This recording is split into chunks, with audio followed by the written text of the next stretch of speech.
আপনি কেন ভয় পাচ্ছেন কবরকে? আপনি কেন ভাবছেন হাসর নিয়ে? আপনি তো মূসা নবীর উম্মত নন, আপনি তো কামলিওয়ালা নবীর উম্মত। আরে বাঘের বাচ্চার মতো না হাসরের ময়দানে যাবেন। যদ্দূর পারেন সৎ থাকার চেষ্টা করেন, যদ্দূর পারেন আমল করার চেষ্টা করেন। পারলে পারলাম, না পারলে নাই। অন্তত আল্লাহকে হাসরের ময়দানে গিয়ে বলতে পারবো, মওলা তোমাকে খুশি করার মতো কোনো যোগ্যতা আমার কাছে নাই, তোমাকে রাজি করার মতো কোনো ইবাদত আমার কাছে নাই, কিন্তু আমি বান্দা হিসেবে চেষ্টা করে গিয়েছিলাম।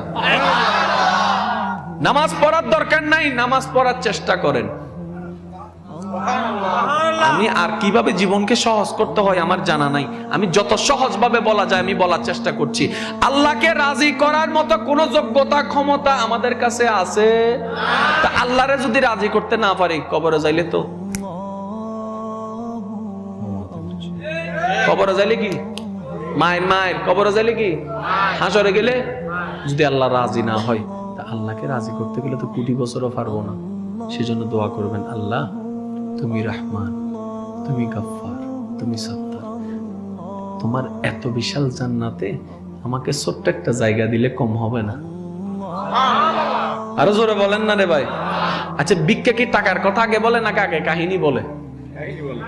3 দিন ধরে কিছু না হয়, আরে অসুস্থ, ইন হনার কিছু দাও না। আর আল্লাহর হাসে কেন করিস?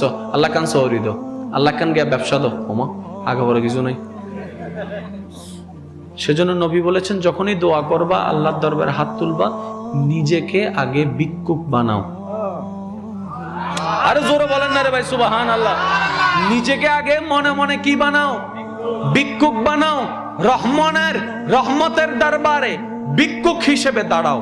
দাঁড়িয়ে বলো, সর্বপ্রথম আল্লাহর প্রশংসা করো, আল্লাহ তুমি রহমান, তুমি গফফার, তুমি সত্তার, তুমি জব্বার। তুমি দিলে তো কমে না, একটু দাও না। আল্লাহ এই কোটি কোটি বান্দার ভিতরে আমার মতো একটা ছোট্ট মানুষের মাফ করে দিলে আল্লাহ তোমার কিচ্ছু যায় আসে না। আল্লাহ তুমি তো ইন্নাল্লাহ আলা কুল্লি শাইইন কাদির, তুমি মাফ করে দিলে কি তোমাকে আর কেউ কিছু বলতে পারবে? আল্লাহ আমার গুনার চাইতে তো তোমার রহমত বিশাল, একটু মাফ করে দাও না।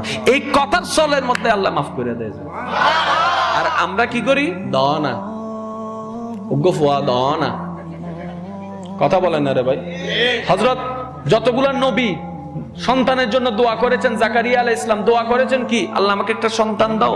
না না না, কিভাবে দোয়া করেছেন? যেমন ইব্রাহিম নবীর দোয়া, হ্যাঁ, রব্বানা ওয়া বা'আস ফীহিম রাসূলাম আয়াতের মধ্যে আছে, আল্লাহ আমাকে এমন একটা দাও যেটা আয়েশা কোরআন তেলাওয়াত করবে, যেটা অপবিত্রকে পবিত্র বানাবে।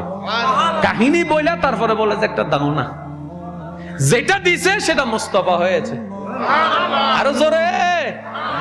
আমরা আসলে চাইতে জানি না, না হয় ভান্ডারে কোনো কমতি